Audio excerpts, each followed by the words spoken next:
Hello and welcome to the Biohack Her podcast. I'm Azra Alagic, your host and founder of Biohack Her.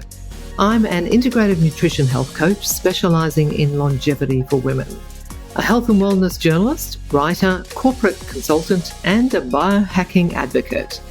Biohack Her is a space where we can explore ways to optimise our health to live well longer, whether it's through improving our nutrition, exercising, cryotherapy, supplementation, technology, and more. I'll be bringing you information and interviews with the best longevity experts to help you understand what you can do to optimize your health, prevent disease, and slow down or even reverse the symptoms of aging by taking control of your unique bio-individuality. Want to know more? Let's dive in. Hey guys, welcome to today's podcast where I chat with Jim Bostock, otherwise known as the Needle Guy. He's helped thousands of people fix their frustrating pains. In fact, I first met Jim as a patient with long-term neck pain following numerous horse riding and car accidents. His unique needling treatment is so successful that his approach is being sought by elite athletes, top performers, and the general public. His passion is healing the body with a holistic mindset, focusing on the nervous system and getting to the source of the pain. Naming them nerve locks, Jim has developed his own method called the Bostock Needle Technique, which is what he is highly renowned for. He has a degree in physiotherapy, a postgraduate master's in sports and musculoskeletal physiotherapy, and a degree in exercise physiology with an honours. Alongside his university studies and professional practice, he also continues to progress his study of osteopathy and writing his book on the Bostock Needle Technique and nerve locks. He is a speaker at numerous conferences, events, and podcasts. In today's chat, Jim and I discuss how he developed his unique needling technique, who he can and can't help, how pain can impact the body long term, how menopausal women suffer from some unique pains that are treatable, the role that emotions like unresolved anger, fear, and trauma play in creating and sustaining pain in the body, the importance of his treatment in helping to maintain mobility and longevity in the body, how he helps athletes and other performers like singers extend their career through his treatment. And due to the high demand for his services, he has a waiting list that goes through till next April, how he's launched a new online program that will give you access to his methods so you can treat yourself at home from wherever you are, from anywhere in the world. A really fascinating conversation. Let's dive in. Jim Bostock, welcome to the Biohacker podcast. How are you? Hi, Azra. Thank you. So great to have you on here. We've been wanting to get you on for a little while now, and I know you've been super busy, so thank you for your time today. Thank you. Huge fan of Azra. Oh, gee, thank you. That's so sweet of you. Well, we've known each other for a little while, so Yeah. I'm actually a former patient of yours. Well, a really ongoing patient. I know you've treated me before. So, and once I think I had 2 treatments with you with amazing results. So that was great. Thank you. And so I suppose that's a really good segue into your nickname, which is the Needle Guy. Yes. Why were you named the Needle Guy, other than the obvious? And what brought you into this area of specialization? Needle Guy, because everybody just nicknamed me that. I love using needles. That's all I do. And my needling methodology is, it's unique, if you can say that. It's definitely leaves impression on you when you leave. So people go away, and especially the athletes, they just love giving nicknames. And yeah, it stuck.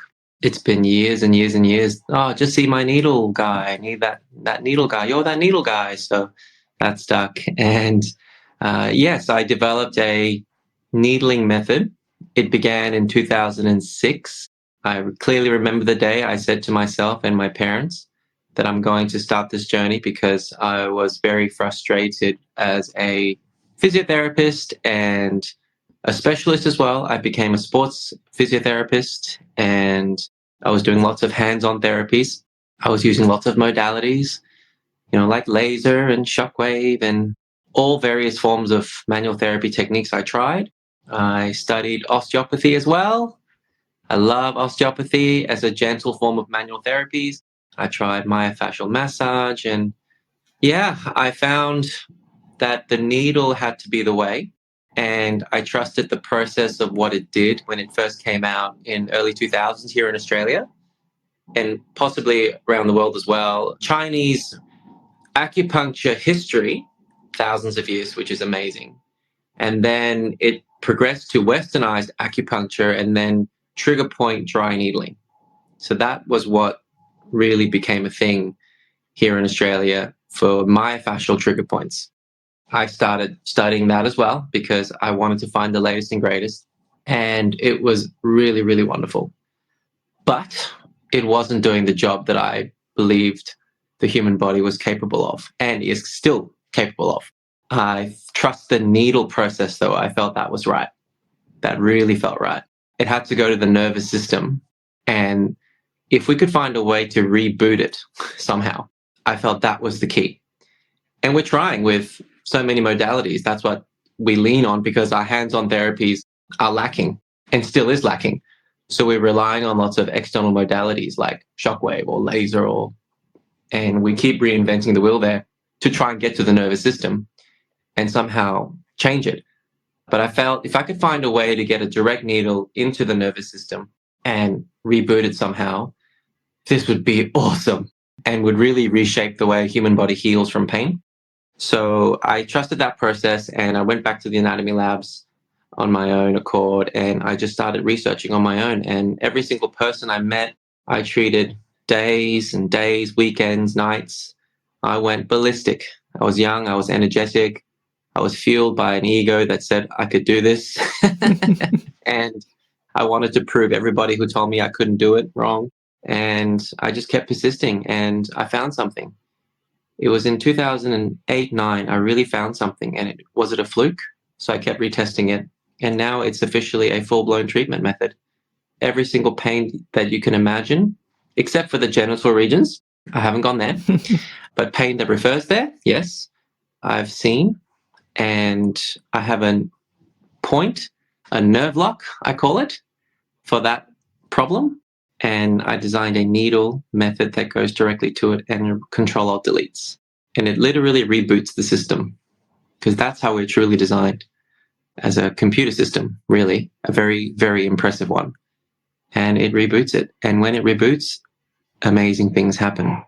Well, having undergone the treatment myself, I found it quite amazing in itself because I think initially when you first put your hands on the patient, I remember thinking, what are you actually doing? Because you're hardly putting any pressure. It's so gentle. And then you started to do the needling, and wow, when the needle catches, it catches, right? When you hit the right spot, you know it. And then coming off the table, it was quite significant. Like I felt quite almost like I'd been hit by a bus in some ways because it was such a strong treatment, despite the fact that it was so gentle. So it was quite Yeah. powerful. And it was Yeah. for me, it was an issue that I'd had for many, many years. It was a neck issue. My neck was that bad from multiple horse riding accidents, car accidents, and so on, to the That's point right. where Yeah. I couldn't even wear the finest chain around my neck without it causing That's right. migraines. And two treatments with you, and that has resolved the issue ever since. And I have been able to wear necklaces and whatever I want. Yay. Haven't had the headaches or neck pain like that ever since, which is just amazing given how many things I had tried previously. Yeah.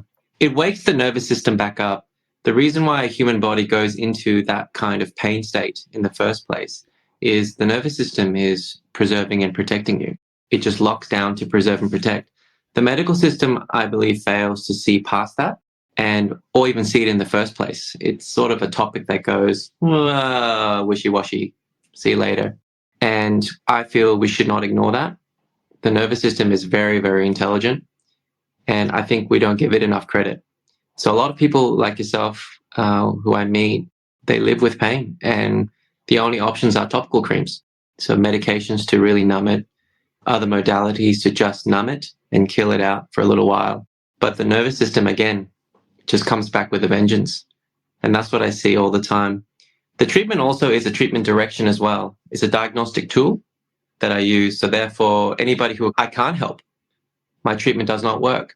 The outcome of that always tells me that, your problem is in this direction.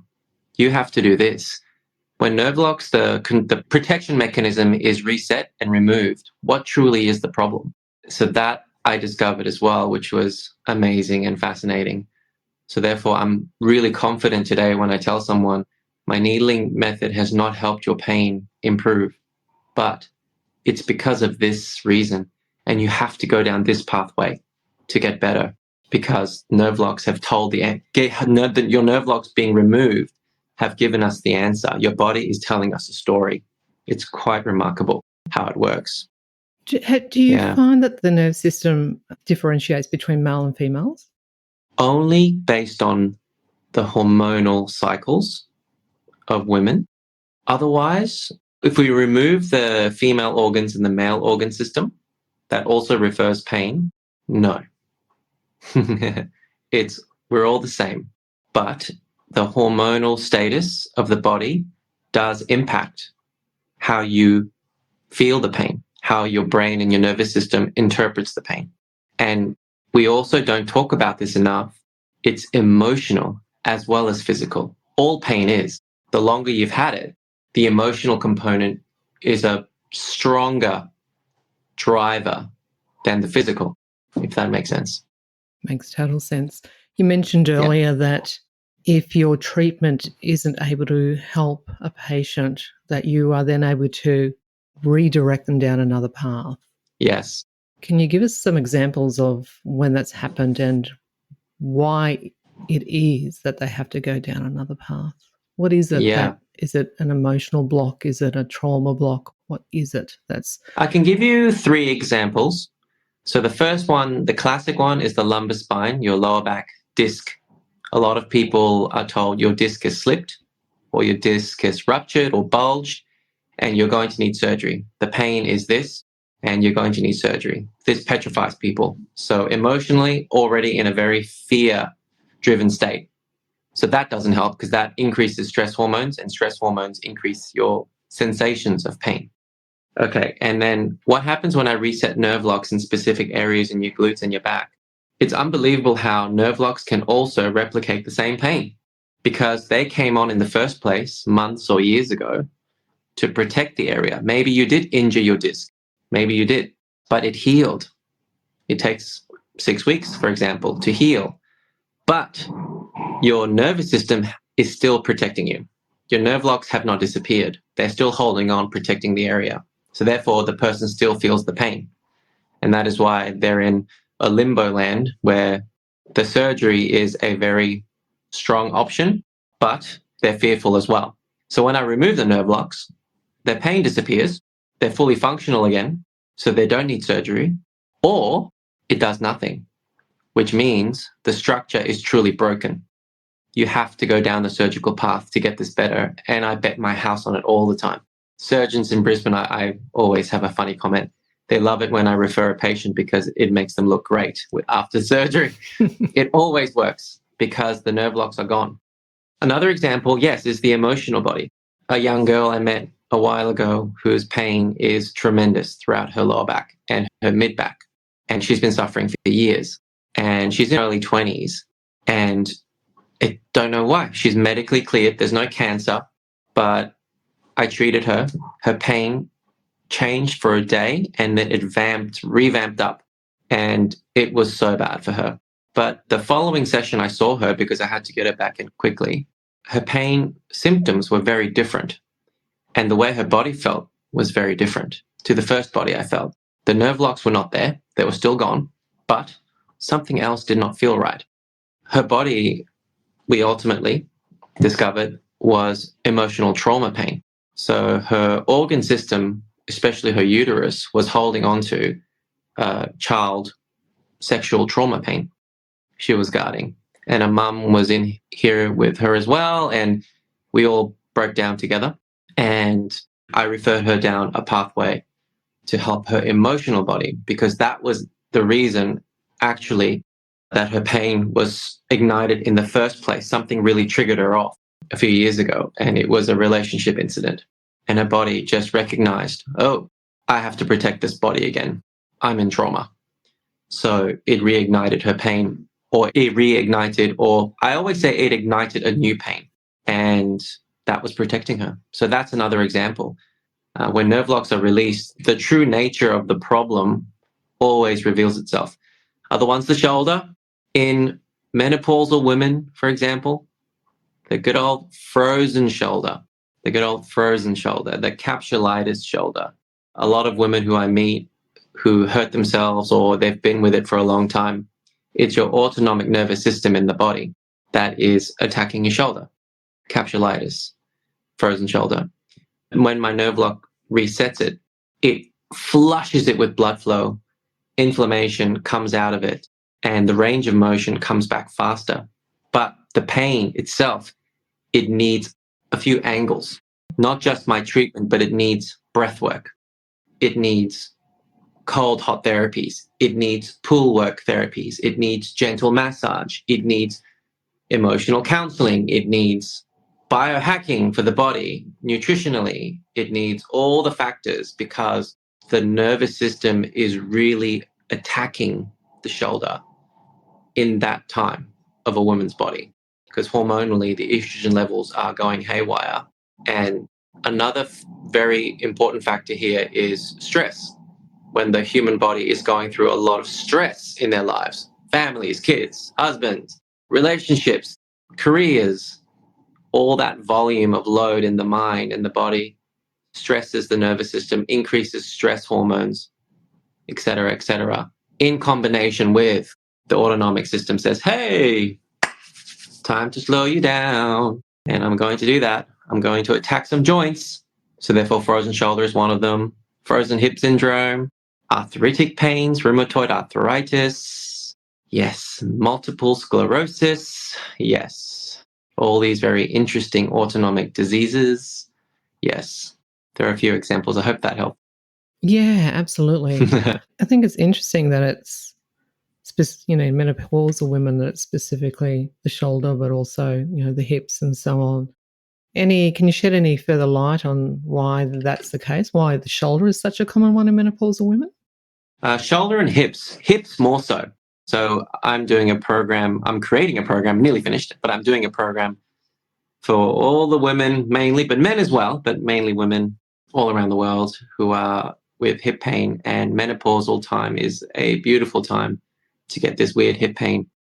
My general comment is when the human body is going through a lot of stress, emotionally, even physically, but more so emotionally, even good stress, even good stress, positive stress, the autonomic system, your sympathetic nervous system is on high drive, and therefore the parasympathetic nervous system is really trying to calm you down, slow you down. That's its mission, always.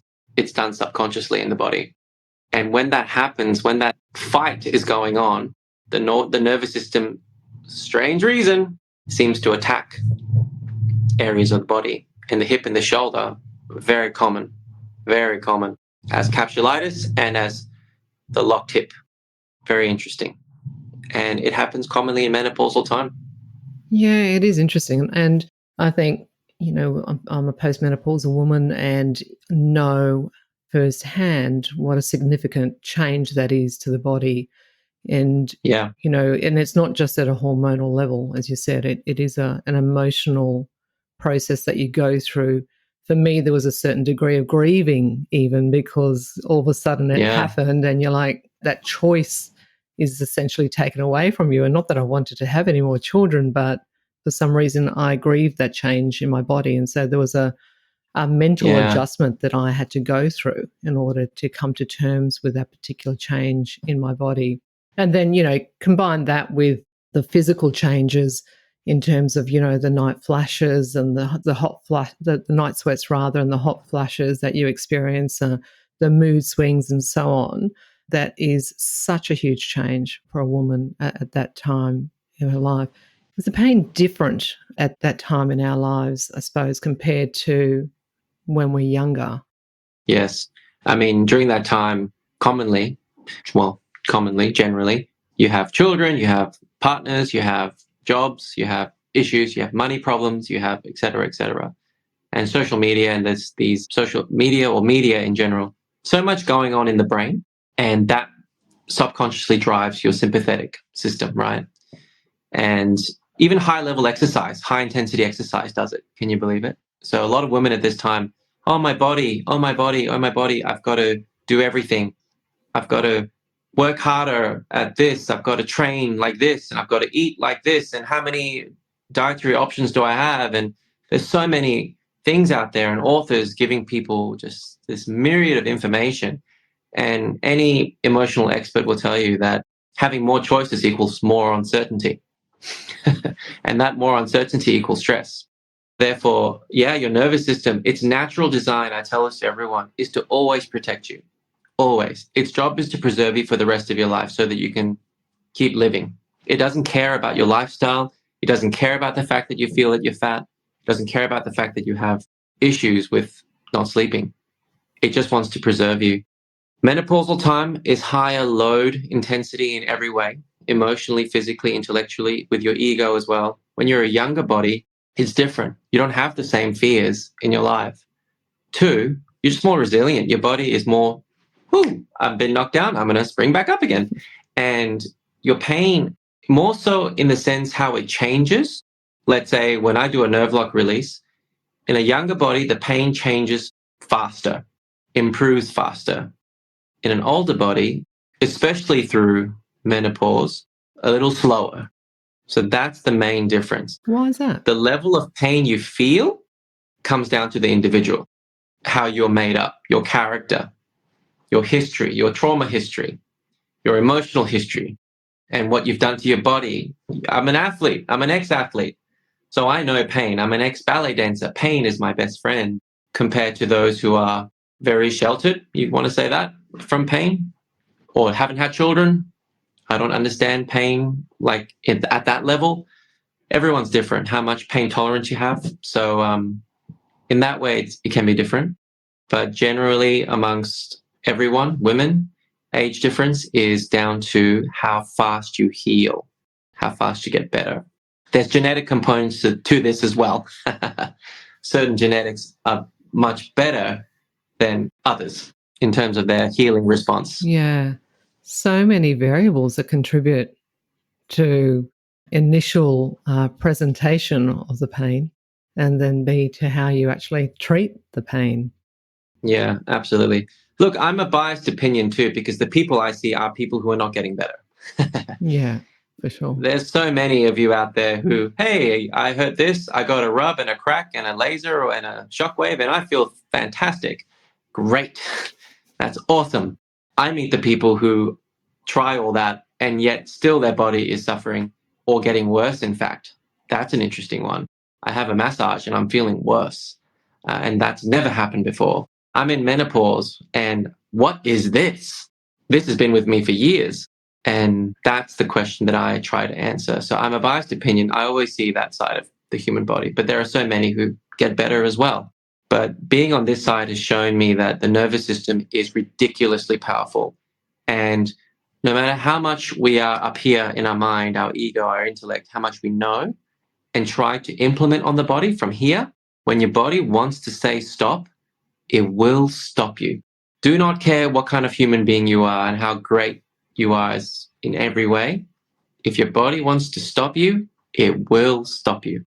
Yeah, yeah. Well, I mean, And that's the truth. and you're in such a perfect position to make that statement, because you have such a variety of clients come through your clinic, Yes. from singers like Boy George and the band Shepherd to, celebrity athletes to football players, to normal people like me. So there's, Yes. you have such a wide variety of patients, and you see pain in all its forms, in all its ages, from the young through to the old.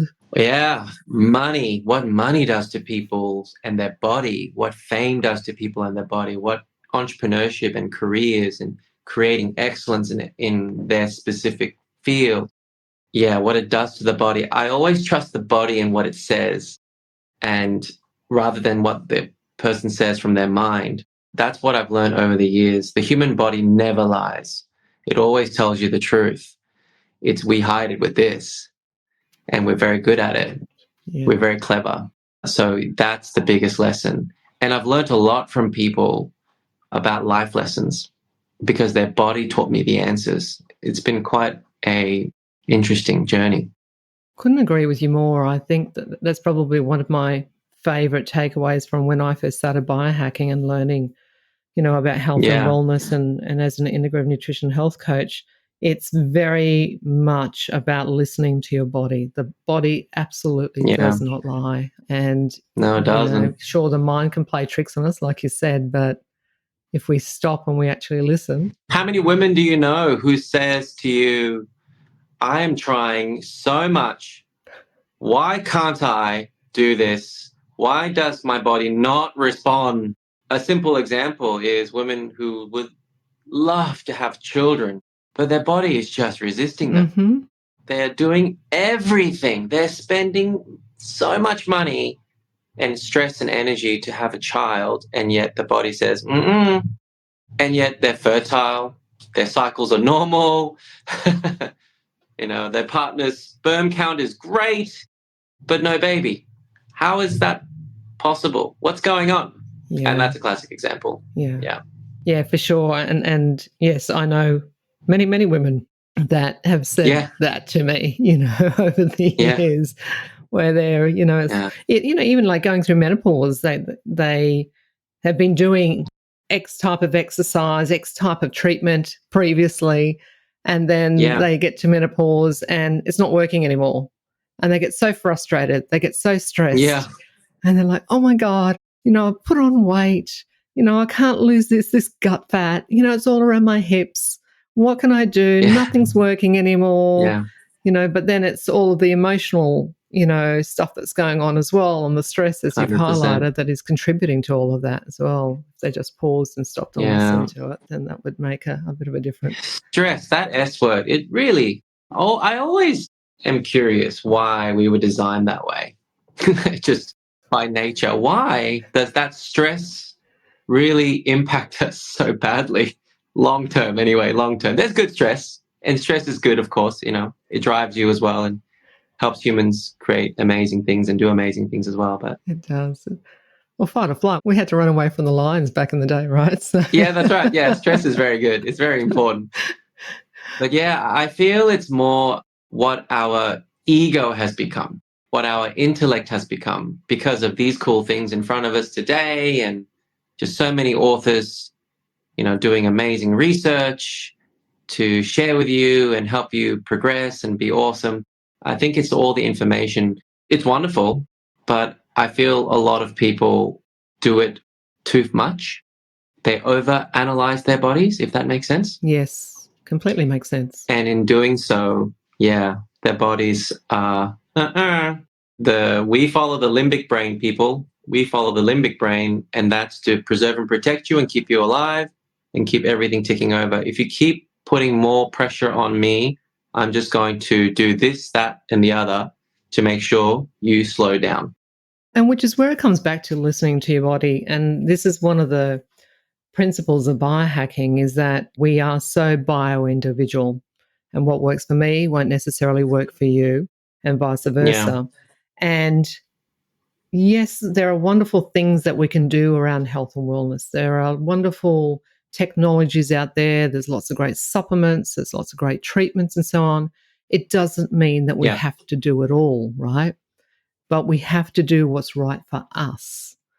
And that could be very different to what you do for you, and absolutely. what anyone else would do. So Yeah, I think your point there is a really important one to highlight, that, you don't have to do everything. Sometimes just simplify it and get back to the basics and listen to your body, and do those simple absolutely. approaches, right? It feels natural to believe in something when your body is liking it. It feels really easy. I believe this is going to work. I believe I'm going to get better with this. I don't know why, but I just feel it's going to be good. That simple. Don't have to put equations into that. It's that simple. And even in pain, recovery from pain, people who genuinely believe their bodies are going through a phase and they will improve, they get better compared to those who just believe that no one's going to be able to help me and this is my significance for the rest of my life. Is there any pain that you can't treat? Emotional trauma pain is very difficult to treat. When there is a structure that's broken, like a knee, someone's knee that I know. We're talking about my husband, guys, for those who are wondering. Yeah. That has got some yucky stuff going on. Yeah. Yes. Untreatable unless something else more significant happens. Definitely. And certain severe autonomic diseases. Yeah. And high motor neuron problems, like Parkinson's, for example. People who have Parkinson's do come see me, but I treat them for their pain. I can't help them with their Parkinson's, obviously. But some of them in pain, yes, I can help relieve that. But yes, there are a lot of issues that I can't help. But my biggest mission, my strongest mission, I love that word, is to help people get on the right path for their body, get on the right path. A lot of people are on the wrong path, doing so many things, stressing themselves, time, money, stress, energy unnecessarily. And that only fuels what I call the nerve locks to continue. So getting people on the right path so that they're doing the right and smarter biohacking things so that their nervous system is actually calming down and giving them the chance to heal, re-energize, muscle activations to come back the way it should for a healthy person. Yeah. Yeah, it's interesting, isn't it? I think in terms of how everybody reacts differently. I was just thinking about, your response there in terms of pain that you can't treat.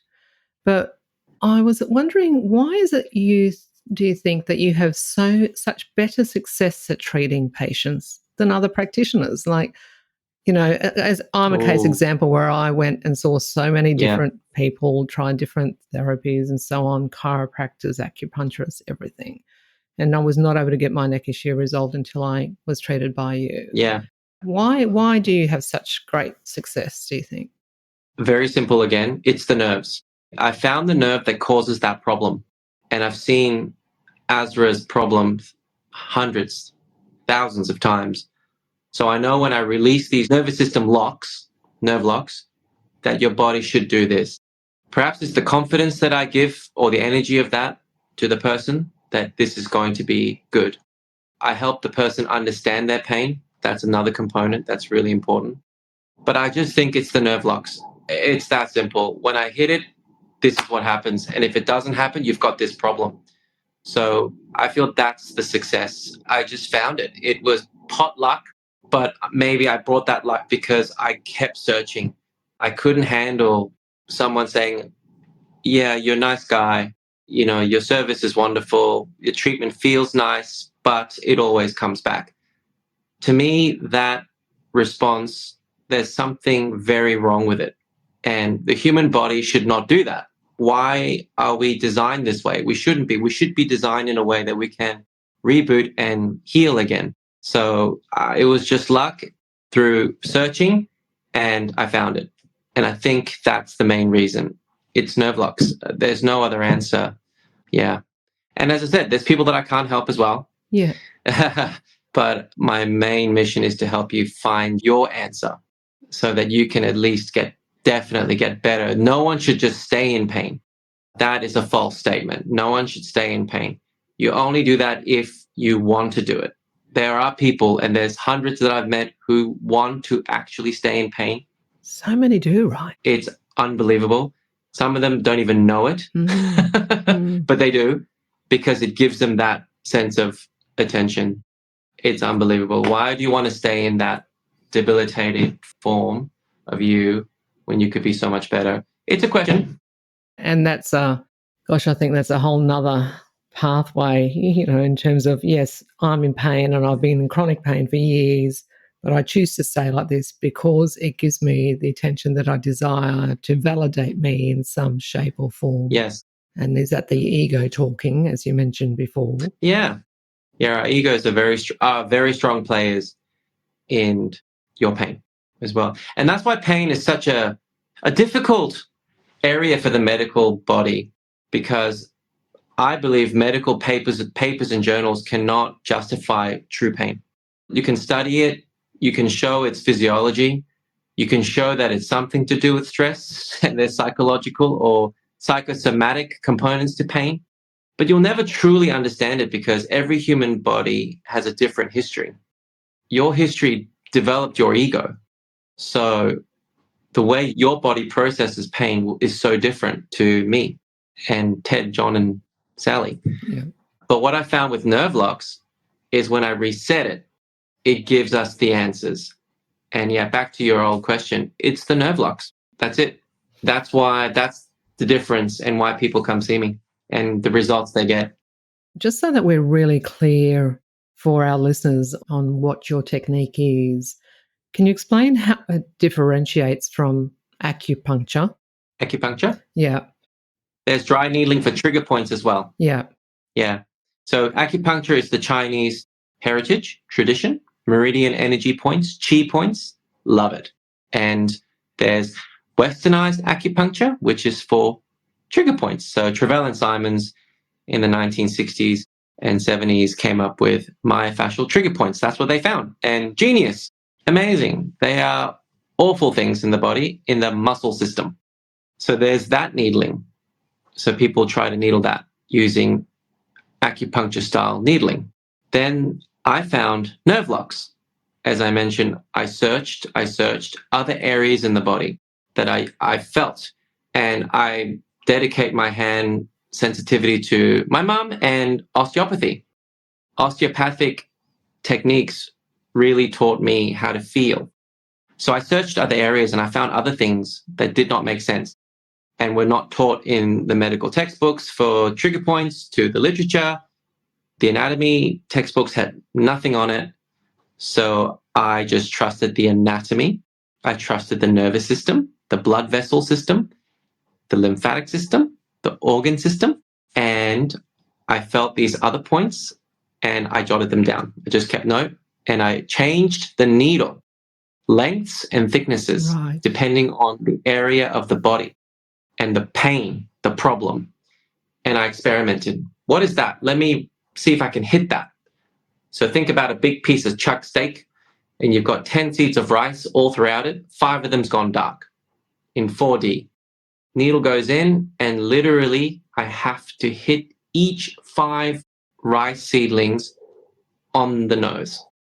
Reboot, reboot, reboot, reboot. And that's what you were feeling when I did your trap point. You went, wow, what is that? Boom, boom, boom, boom, boom, and reset. And once it's done, the whole system reboots itself and reconnects with the central processing motherboard.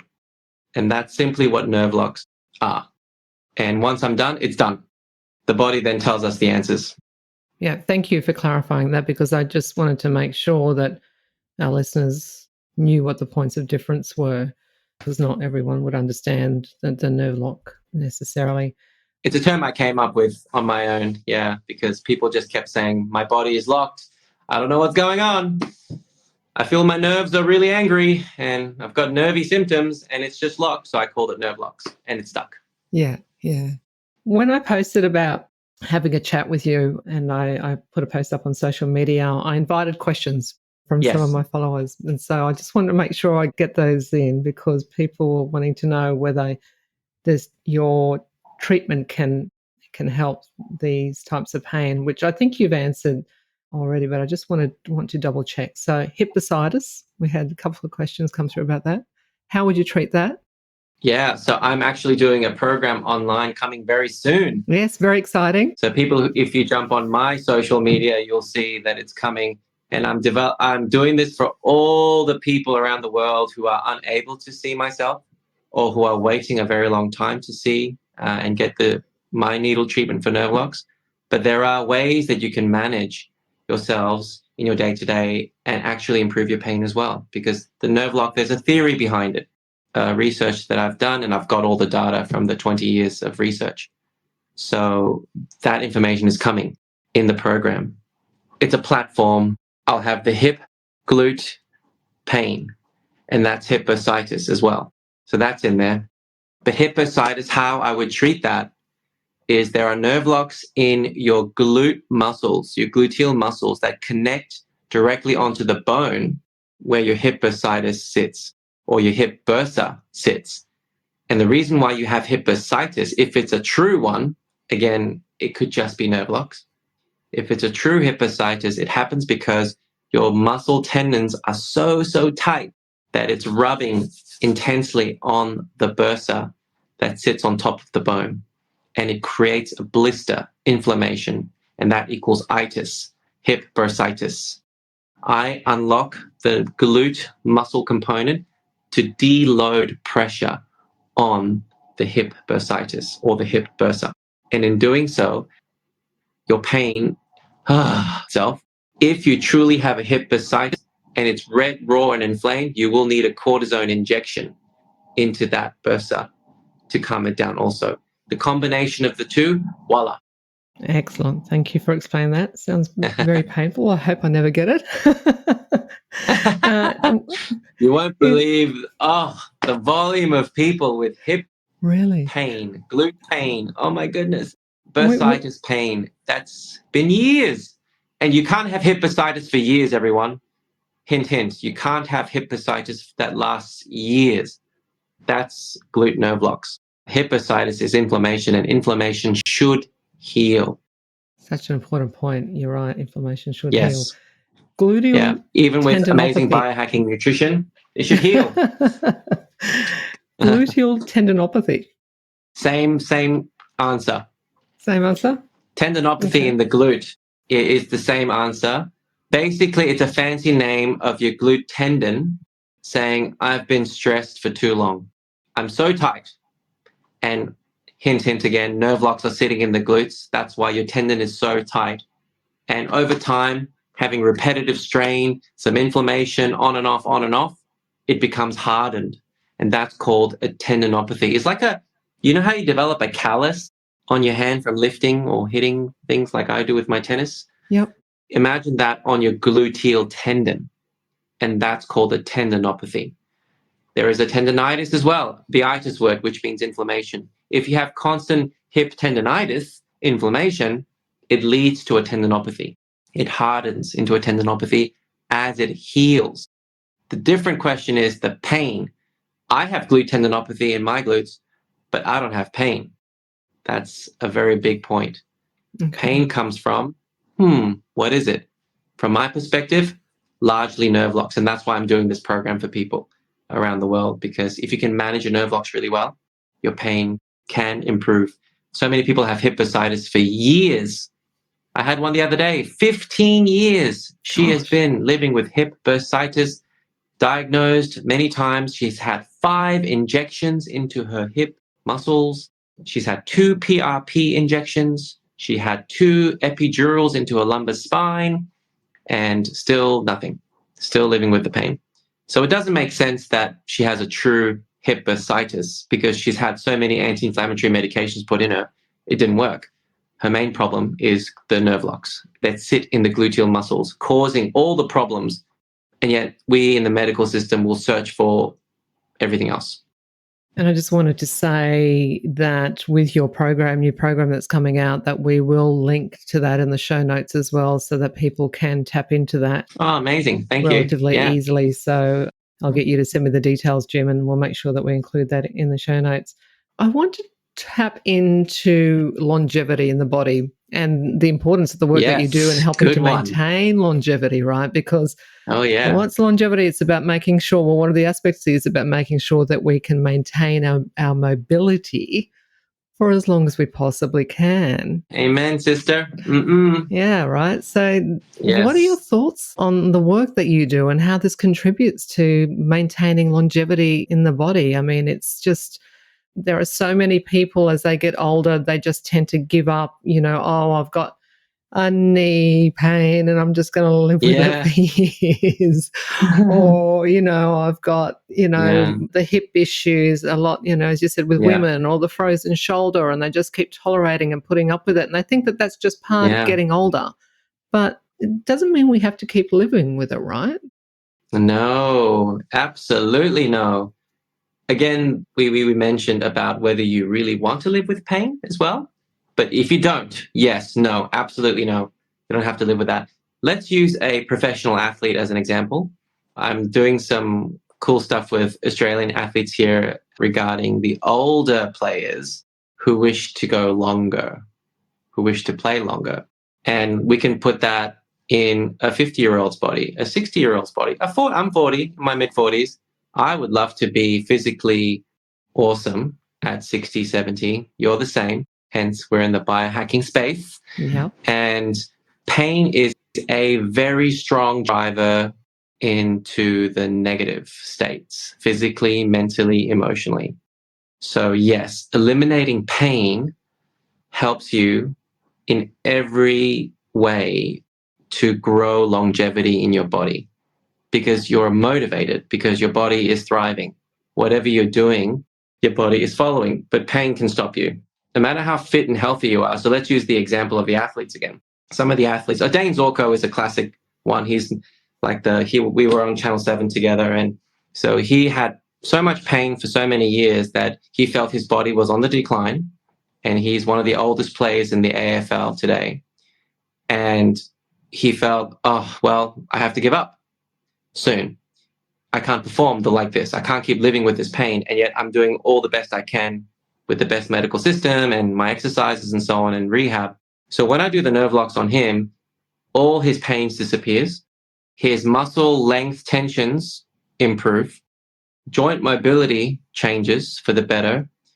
And suddenly his training then is allowing him to become even better than what he felt in his late 20s or even mid 20s. Amazing. He says, I haven't run like this since my mid 20s because even as a healthy athlete in your 20s, you're still creating trauma in the body with all the training, the hits, the volume, right? Even a marathon runner, or you go to the gym, Azra, every week, you're creating trauma, right?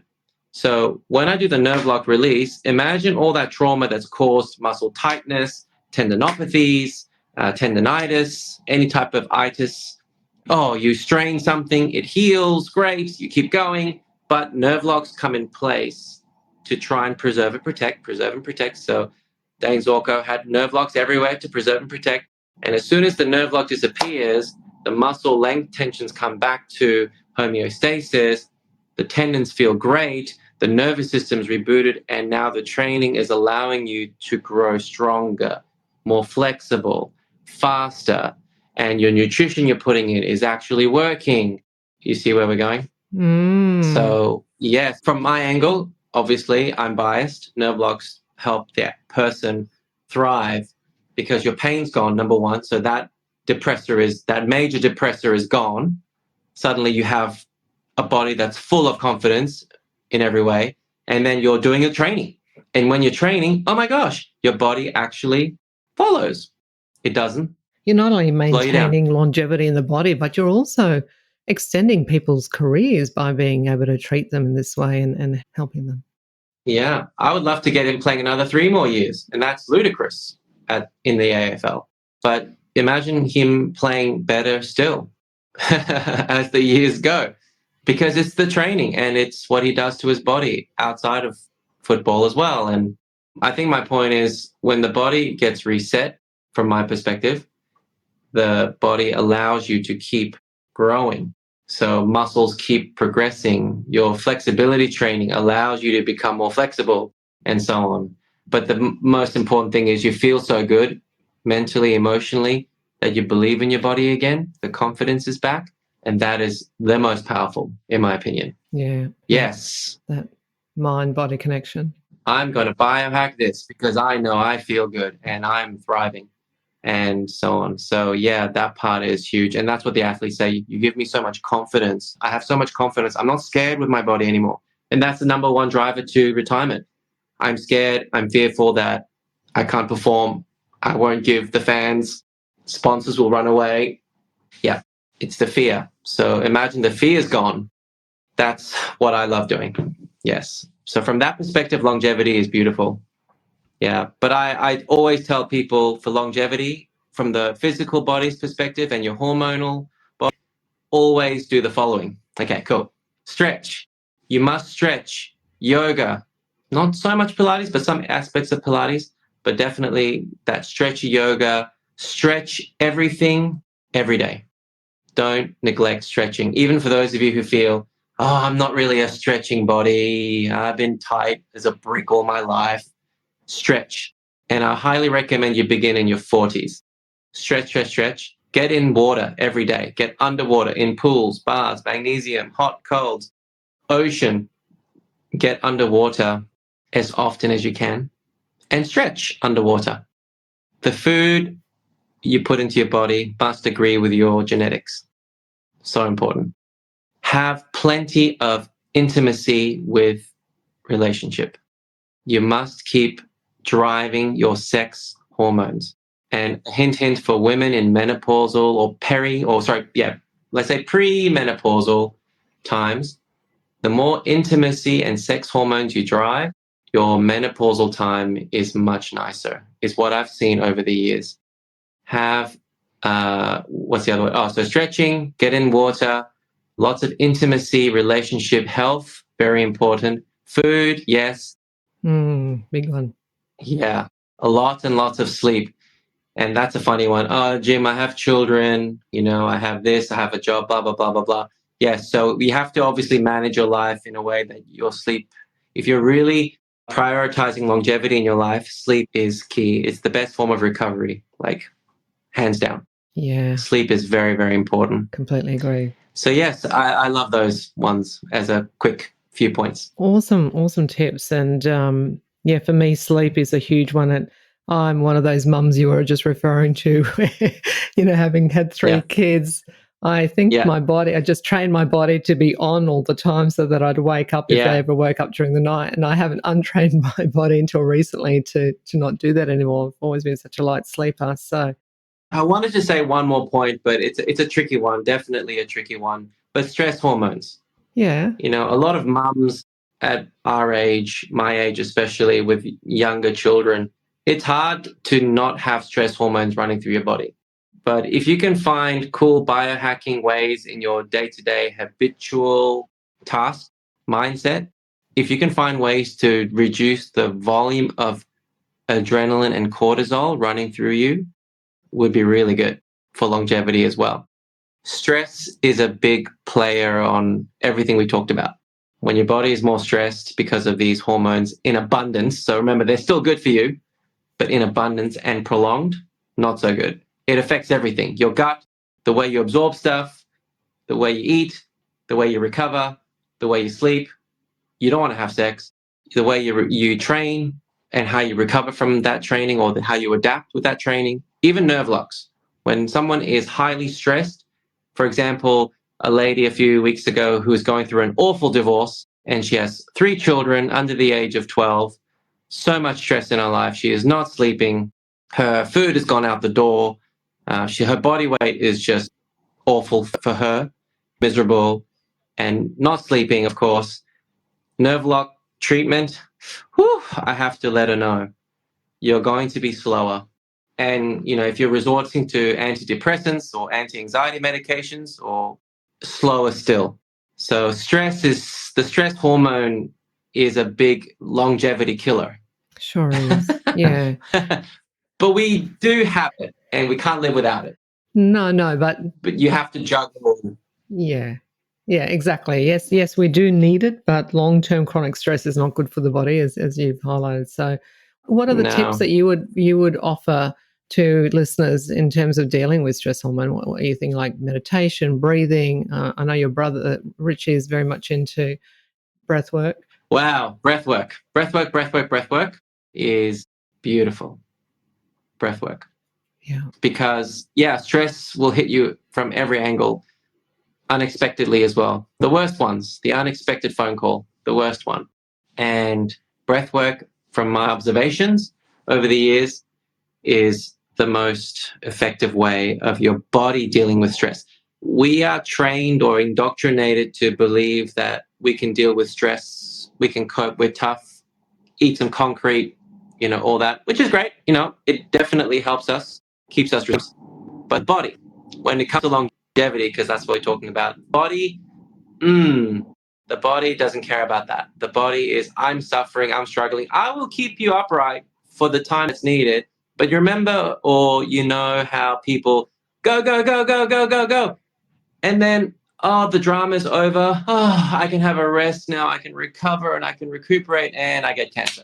And I get really sick and I develop that autonomic disease. And I'm getting this crazy pain when the body starts to do that after being so high.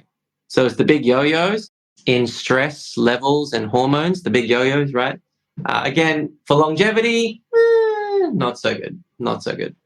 Choices, I think it's just choices. We have to make good choices. Yeah.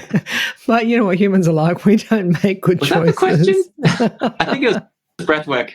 I think the question's breath work. Yes. I went off from that one. But being underwater is really nice as well. When you're going through a lot of stressful times, being underwater. So I tell patients, get underwater, stay in baths, get in pools, and just breathe gently. Our bodies love water. Stretch. You won't believe this, but if you're going through a really stressful time and you're just so tight like a ball, just stretch. Put some nice music on, lie on the floor, and just stretch. So good. You'll be amazed how good you feel when you wake up. It's amazing. Just some clarity. So breath work, water, stretch, mindfulness, yes, meditation, all wonderful. The problem with that is it focuses too much on the brain, our intellect. Some of us are really good at going deep because we have that connection. A lot of us, we don't. We connect between what the brain and what the body says. So mindfulness and meditation is great, but I still feel at times it's a topical cream again. That's why breath work is so much more, because it allows the body to do the talking. Really, really, there's a real difference. So yes, that's another one. It's great, but I prefer the body doing the talking. So breath work, being underwater, your environment, connection, intimacy, and stretching is all wonderful when you're going through a lot of stress. Awesome. How important is it to get pain addressed sooner rather than later? I mean, is long-term Very. pain harder to treat? Yes and no. Again, nerve blocks are fascinating. I meet so many people who've had, like yourself, so many years of pain. I had a lady the other day, 36 years of pain, and within it disappears. So there are those scenarios, but I feel that person's done a very, very good job with their body in every other way, holistically, right? They're really doing well in every other aspect to try and look after themselves. So that's why the pain disappears really quick.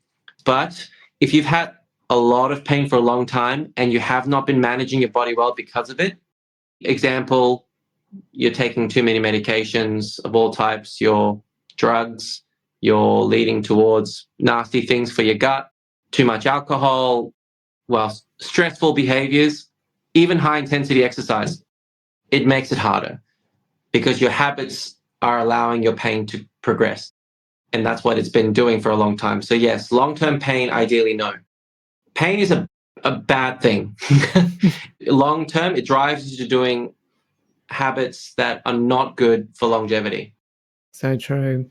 I think I was reflecting on the case study example that you gave with the AFL player, and I was thinking how if you don't already have you are going to have sporting clubs banging your door down to get their athletes treated because it's big business, right? You know, so the longer they can keep their top athletes going and keeping them mobile and performing at a peak performance, it's good investment in terms of their players, but also in terms of the club and the sport, right? Yeah.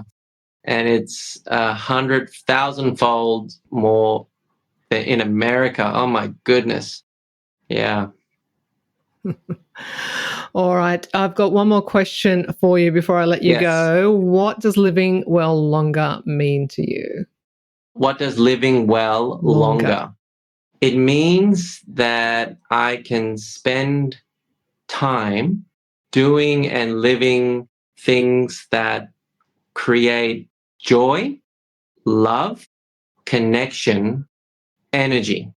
Yes. Longevity means that for me. Hence, I'm a big fan of yours because it just means you enjoy the time.